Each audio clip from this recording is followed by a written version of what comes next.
just finished your panel here at Montreal Comiccon. I did. Playing Harrison Ford's character, Indiana Jones, Yeah.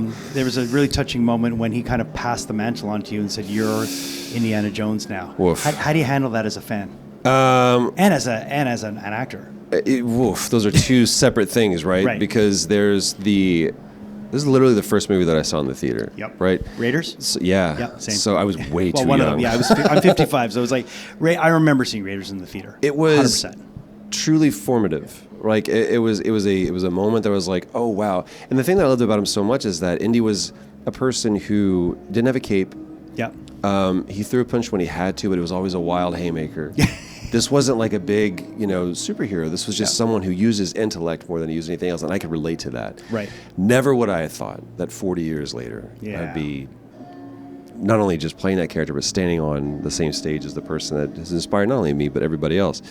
So I don't know, like him passing the mantle, I think is a moment when he understands where he's like, this character has now become bigger than him. Yeah, yeah. And the true challenge was not, can I convince you or even Harrison Ford if I'm Indiana Jones? The true task with playing or making that game is, can I convince you that you are Indiana Jones? Right, while you're playing. Because that was the real challenge. It's not like, let's play the game where Troy Baker plays Indiana Jones. Right. It's, let's play the game where I get to be Indiana Jones. Yeah. And I think that Harrison recognized that, and ultimately we made a game that made him proud.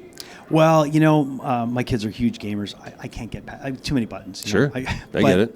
But they really, really, really look at you as somebody who's a lot more than just someone voicing something. You're a character, and they spend time with you.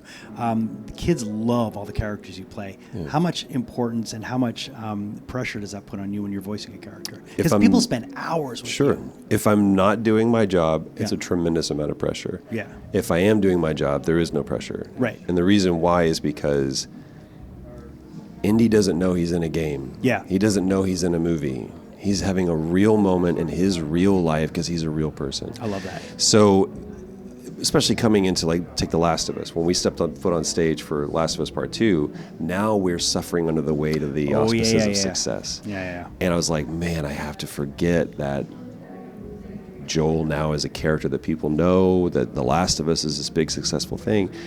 This is a real person having a real moment with another real person, and how do I navigate that? So if I'm doing my job, there is no pressure.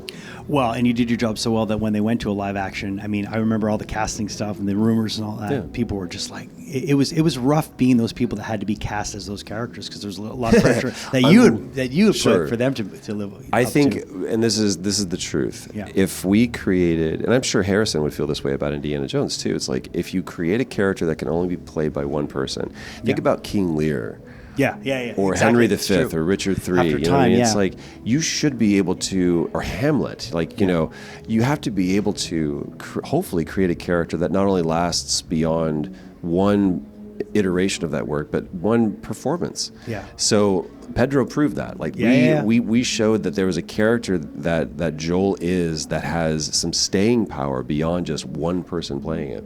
We're going to see that again with God of War. It's like, I hope that Ryan is able to do, to plus what Chris did, not to immolate it or in any way denigrate it, but it's like, we have an opportunity to hopefully show a different side of all these characters. That's what we want to do. And it's so true when you say the King Lear, because when you think about it, I'm sure when Shakespeare was doing all this, he wasn't thinking years later where someone's going to do this. He's thinking, how much are you going to pay me? Because I got to do another one next week. Exactly. It's the same thing as you look at Bach. Bach never looks at anything and goes, oh, this is going to be the double-on fugue that people will be playing centuries later. Right. I'm just doing this for Sunday. It's like, sometimes the perfunctory nature of making art is to just do the thing and not worry about if it's, again, talking about the David, when Michelangelo made that, it was supposed to be 70 feet in the air. It wasn't supposed to be 6 feet. Yeah. So it's like, we can't base our success off of how was my art used. It's like, I made this thing because I had to. It was this you had to pay rent compulsion. I didn't pay rent. I know.